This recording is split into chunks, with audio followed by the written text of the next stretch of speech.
True that. There you go. Parasympathetic nervous system, dog. I think a lot of teams they actually like to pack multiple officials in the same day. They like to have scrim day as an official. Yeah, rather to have one break day completely free than to have a couple of games happening. Anyway, in the meantime, we are soon starting the draft, so we can talk a little bit about what we're expecting to see in terms of heroes. In terms of, I mean, Jakiro mid will probably not happen again, I would imagine. So it's interesting why that happened. They opened Clock Jakiro, and they had done that in a previous game, and it was Biver that played the Jakiro in that one. What happened in the Empire game was they opened Clock Jakiro, and Empire second phase picked TA into it. And so they put the Jakiro mid against the TA. There really are only a couple of heroes. TA and Dragon Knight are the main two that come to mind that you would want to put Jakiro mid against. It worked out for them. We'll see if that opening happens again. We have some people waiting in the war room to talk you through the strategies. Oh yeah. What up, Fog? Oh yeah, and look what's behind my back. We had it! I actually just knew it. I just knew it. Damn. Scripted. Nice. All right. That's all I had though. I don't know what the hell else. The other hero I was gonna grab his band. So. All right. Let's go. Let's continue. That was great. That actually worked out perfectly. Yeah, that was really good. You shouldn't be so surprised about that. I You should am. play it off as if it was, obviously, confidence. You knew it Just all along. another day for Keep F-Dog. Oh, I was gonna grab that one too. Nah, but I'm you actually didn't. triggered. Nah. I did. Hey, keep a All right, Bristol. so Bristol. That's a little unusual. Look at this. We're gonna. No, that'll probably be over there, right? And there's gonna be aggressive. I think that's too? gonna be aggro. Oh, okay. Yeah, we'll put that over there for now. So we've got the GH, keep it alight, and the mind control probably on the Bristleback. I think Bristol's coming back into the meta a lot. Saw him at Kiev, Weehaw with that absurd. Well, he was like 18-0 that one game that he did play, Oh, and we've seen it a yeah. couple times since then. Just very strong hero that naturally builds Solar Crest, pressures a lot, and farms ancient stacks and can take Rosh. He does a lot of things. He's objective taker as well. Just in general, a good hero now. Yeah, I think that's the big key to this open is that you get away with this Bristle Coddle open because they can play in all three lanes, depending on the matchup, and they can put a lot of pressure. There aren't too many matchups that just crush them, and there are a lot of matchups that they really, really punish. This is very, very stock Navi recently. I think they've done this in either 9 or all 10 out of the last 10 drafts. They've opened offline support. A lot of the CIS teams have actually been opening Darkseer Slardar, Darkseer Disruptor. Very similar. A lot of team fight potential. Pretty flexible laning. I do worry a little bit. The Disruptor as a support, we all know, pretty vulnerable to being punished in the laning phase. And that Coddle Bristle dual lane is a lane that can just, if Disruptor is put with a carry that he needs to babysit, they can just get run at. Sure. Yeah, I think we might see some dodging come out, possibly from Navi. I mean, it's very early to say that, but if they do get like vision of where the Coddle Bristle are going, we might see the Darkseer even put down there with a combo, rather than having their carry placed up against that, because it's just too much harassment. The double quills start to add up too much. Yeah, the Terrifying stuff chakra. there. Do you guys think we'll see another Weaver? We've been seeing a lot of Weavers against Disruptors lately, which is a little counterintuitive to me, but I guess it's that early game aggression that we were talking about, huh? Well, I mean, it's always a possibility. It's Okay. safe bet. Thank you. Matumba, I believe that's a take it. combo that Liquid went to in Kiev, the Matumba and Weaver. I think that's a good, 10 seconds. it's a good sort of tempo carry. Again, I've been using that phrase a lot, but I feel like a lot of teams are going to that with the mids farming up and the carries applying pressure throughout the mid game. And that's just it's a style of play and a style of hero that Matumba is very, very comfortable with. I still want to see more of his Lycan. I feel like his Lycan is still really good. First phase ban for that very reason. Yeah. I think, look, I always think about Matu, and I think, Lycan, and I think his Terrorblade. I was so confused at Kiev when they weren't grabbing Terrorblade all these times, because playing with Miracle in pubs, playing with Matu in pubs, those guys pick Terrorblade like half of their games. And they're experts on the hero. They know exactly their timings and when to choose the fights. So I think it's still a possibility this game that they can grab it, because they do have the stall mechanic from the Coddle, they have the mid game from the Bristleback, and then I think a Terrorblade can fit in, but they do need some disable to follow that up. I mean, they have But it's also banned. been picking Naga for Matuma. But when they pick And GH, Well, player. GH is normally the keeper of the light player, and the last time they did pick Naga, they kept Matuma on the Naga Siren.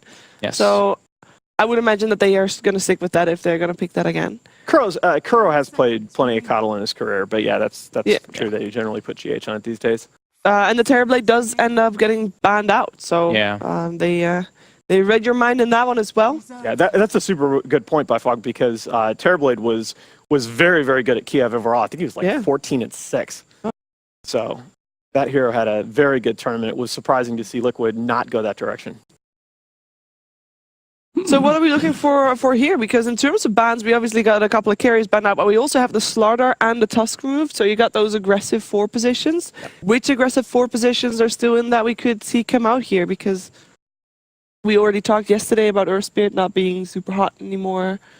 Could see the Tusk. No, that's banned. Okay. So we can't do that. You always have to at least think about the Seneko Bounty Hunter. Yeah. Or Ricky then comes to mind as well, of course. Somewhat interchangeable in a way. I'd like Liquid to have some kind of stun, like some Sand King or something if possible. But Sand King has a 4 position. I'm normally not too excited about that. It just takes so long. You see it still a lot in the Chinese scene. Like Kaka does it amazingly well still. But yeah, not as much among the Western teams. Yeah, it's definitely much more rare here. I just really like having that kind of catch and disable when you have like these 2 heroes already showing. And you're playing versus Darkseer and Disruptor. Navi could even still be grabbing the Sand King for themselves, so I feel like Liquid, if they take it, could be kind of a deny pick, but we'll see the kind of approach they want to do. I think GH and Kuro both play the Coddle, that's why I'm like leaving options open. They do go for the Rubik though, so that's probably Kuroki's hero. Kuroki's Rubik. Yeah. It's one of the top 5 most played player hero combinations in all of Dota. Behind Kuro Rubik. Oh. Yep. Behind Bulldog's Nature's Prophet. That's number 1, and Aki's Chen. It's wow. Good sustainable disable. I mean, of course, it's just like a single target one other than the lift stun, but it gives you the no field later on, which works really well versus these Darkseer Disruptor kind of combos. Usually you want either like a BKB core to kind of deal with that, or, I mean, this can help a little bit versus it. And also it's more deep push, so now they have Coddle Rubik for deep push, which is pretty ridiculous. So now this is an old school kind of thing that, well, not old school, but people tend to like picking Night Stalker a lot versus Keep the Light, just the vision game. Yeah. But I think it also, now you're glad as Navi that you banned Lycan, because I think one of the things that teams have started to look for with the NS counter to the Coddle is you saw EG do this at Kiev, you then pick up Lycan to take advantage of the double howl at nighttime provided by darkness. But banned out, not going to happen here. Hype. Yep. You know, I like the concept of the Night Stalker in this game. I mean, great long silence against Rubik. Very good against Coddle as well. Yep. However, it's been a long time since I've ever watched a game with a Night Stalker and been like, whew, thank goodness they had him. I mean, I don't think he's that good of a hero, honestly, in this current meta. He can go crazy though. Wasn't it Lil at Kiev when he had that one game as Night Stalker where he got like a 6-minute medallion and we just every single gank worked out for him. It works well with Darkseer too because how hard you can pressure, and like you mentioned, Slack, Coddle and Rubik, they're susceptible to that kind of like 4-minute nighttime gank. Night Stalker just goes and these two can't really respond versus him that well because he's innately so tanky he can just kind of run into towers. Oh my goodness. So okay, that's gonna be a carry Bristle. It's gonna be a Matu Bristle. Matu Bristle, and this is gonna be a mind control Doom. They picked this at Kiev a lot. But don't you just like insta Wraith King here? Wraith King. I like Wraith King a lot personally, but Coddle's good versus him too. Yeah, that's true. Until That's true. level Monoleak really messes him up. But anytime I see a Doom or for that matter a Legion on board, that's immediately what I think about. There's not that much synergy though with the Wraith King and the rest of Navi heroes. I mean, they got a lot of controls and catch to allow the Wraith King to punch into people. Surge and all that. I actually really like it with the AoE team fighters like the Darkseer and Disruptor because the Wraith King goes in first. Yeah. They focus him. You get the reincarnation slow down, and then I drop can see the that wombo work. combo on top of it. Yeah, you're right with that. But they may be thinking something totally different. I don't want to talk too much about that. But what if you're right though? It's bound to happen by accident, right? Damn. No, I think other directions. You still do need some. You need some tower hitters as Navi. You need some physical damage. Oh. They don't see the mid yet. So. The Prophet? I don't know what happened in this hero. He started coming back in Kiev, and now no one picks him anymore. Nobody like him. Makes me sad. Wait, which one? Nature's Prophet? Yeah, Nature's Prophet. Yeah, I agree though because the games that we did see him in, actually DP's he pretty was good. very strong. Yeah, so I heard Prophet. I was like, oh. So they picked Lina. They just kind of like, now they have their combo. I mean, this is CIS. We've been saying a lot about, the CIS gambit, whatever you want to call it, but they do have that kind of wombo combo thing. And Lina No, super strong mid laner. wait. The CIS Gambit is opening with the Darkseer Slardar. Yeah, but No, it's a it's the dark same. up It's there. same You idea, can't though. change that up. We Whatever. gave it a name. This is you're Fair thinking enough. of the He's totally Borscht right. Brawler. This is a Borscht Brawler. I mean, are you guys liking Lina here though? No. Because you've got two cores, a Bristleback and a Doom, that are going to have a lot of HP. There's a null field that's going to come into play. I mean, I kind of feel it could get to the point where if the Lina doesn't start to just dominate the game from the start, Yep. it's going to be pretty little. I mean, as soon as that Bristle gets a few on, they're not... This is a game already where I'm looking at the damage that Navi have. If this Bristle has a good start at the time, which he should do, because he is a safe lane Bristle, they're not going to be able to bring him down. And if Mind Control gets good farm on the Doom as well, he's going to be very hard to bring out as well. I think they're probably thinking, like, we don't get last pick anyway, so we may as well reveal our mid right now, because Liquid gets the last pick on us either way. So it's just like, okay, we get a very strong mid laner. We don't have to worry. It's like, okay, if Miracle gets, like, Invoker, Ember, something like this, we at least have this Lina versus it no matter what. I think you're both dead on with that. I think that Fogg's point is very correct, that you pick Lina there because there really aren't too many mid matchups that can really punish it. Yeah. That does not invalidate, though, anything that Odie said. Yeah, I think no, I that's agree. perfectly correct. Like, it's a very sort of stock draft by Navi here, and I don't know that they're going to be able to dictate tempo enough to force those team fights. Oh, there you go. They're going to Okay. Naga it. So they are potentially going to play for the late game now, which is, as we know, an area that Liquid's looked a little spotty. I like it a lot more now. But they do need to get to the late game, and I think that might be a tricky part. Yeah, Do they have enough damage to take down a Bristleback, for example, to Liquid stop doesn't him have from much going high ground?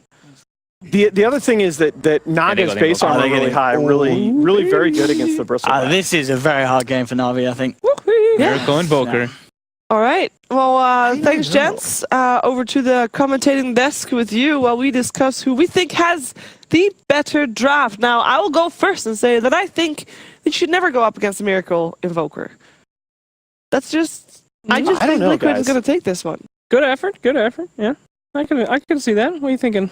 I think there's a very good look. I think there's a very good chance that Liquid just go out, and if they get ahead early, they just end the game at 30, 35 minutes, and it looks like a stomp. I think if this game goes to 50 minutes, like, Liquid are in serious trouble. So I'll take Liquid, but this is not, to me, a lopsided draft. All right. Gotta disagree with you there, Alan. I feel like Navi has certainly got the upper hand in this one. A lot of aggression and a lot of ways that they'll be able to handle all that stuff. Liquid doesn't have that much really to be able to deal with their team. Where's the control, Alan? They just don't have it. No, I had Liquid. Too bad, Sheever, you're with me. To the hot. Sheever, you with me. I'm both. Okay. There you Welcome go. to the ride, milady. 2-2. Haha. Wow. A Well, tip of the fedora. Is it going to be a long game, or are we actually going to see Liquid dominate Navi in the early game and just take it over for the first game? We're going to find out. Over to our commentators, Fog and Odie Pixel.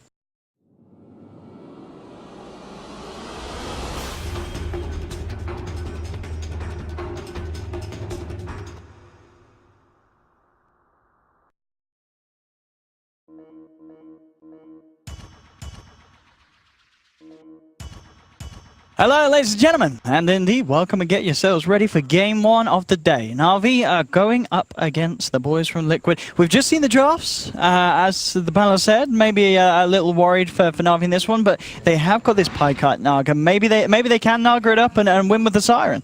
I think it's possible, yeah. I think Seneco's going to have a very good early game to kind of set the tempo for them, because if Liquid comes out good in these lanes, I think it's going to be, like the panel was saying, I think it's going to be very tough for Navi to kind of come back. So first nighttime rotation is going to be very important for Navi coming into this one.